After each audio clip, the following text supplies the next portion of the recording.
sad because I couldn't do as good as all the other children could. Get it, yay! I felt like I was being left out when I was running. My hopes were that I could go to a hospital and get my legs fixed so I can fit in with all the other kids. Look at holy smokes! He's got the technique. We were ecstatic to have a little girl. She was perfect, 10 fingers, 10 toes, hair like a monkey. She was our little girl, our little bundle of joy. Everything went normally, and when she started to learn to walk is when we noticed that she was walking on her toes. I was thinking that it wasn't normal. It was the first time I'd ever seen a child do it, walking on her toes like that. I didn't know what to think. I took her brother in for his immunizations, and she went with, and the doctor looked at her and says, I think maybe you should take her to see a neurologist. I think she might have cerebral palsy. My sister suggested Shriners Hospitals for Children, and so that's where we went. She was evaluated, and the physician came in and told us that, in fact, cerebral palsy was her diagnosis. She was going to be going home with casts. She wasn't going to be able to do the things that little kids do. In my mind, cerebral palsy is a disability that wouldn't get any better. This was only going to get worse. 2 more, all right? I think we were accepting of that until the Shriners Hospital for Children came into our life. We didn't think we had options. They gave us hope. Cerebral palsy is a broad umbrella term for a lot of conditions, and there are cases that are with children who are mildly affected and some more severely affected. With children with CP or cerebral palsy, we are able to offer treatments. In previous years, those options weren't available. Now, with modern diagnostic techniques and surgical methods, we're able to offer significant treatment options that improve the quality of life and the function of these children.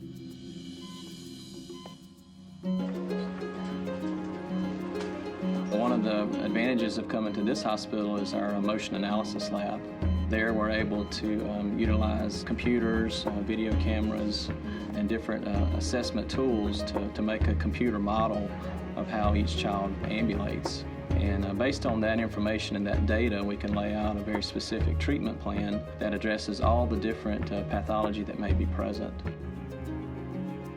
We place reflective markers. The red cameras around the room are measuring those markers as the children move. And if we've done our job right, if we put those markers in the right place, it tells us how the patient's knees, her ankles, her pelvis, how she's moving. I honestly didn't know that she was as bad as she was until I watched the motion lab tapes. I just didn't. I guess it was my normal.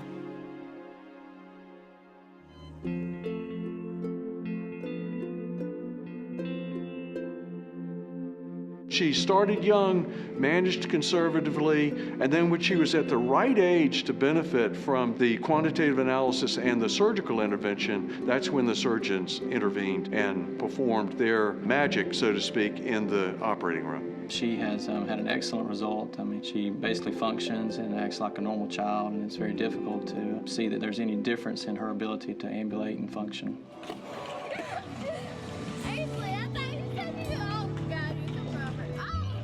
She was highly motivated from the beginning. When we first saw her a couple weeks after surgery, we gave her exercises, and she was doing those exercises nonstop. Thankfully, the future is whatever she wants it to be.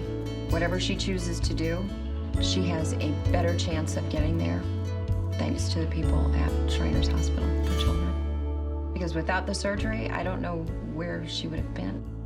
My dreams were about trying to get my legs fixed so I can fit in with all the other kids. And it came true one day. I can run, play, do whatever I want. I would say thank you for the surgery and everything that you've done.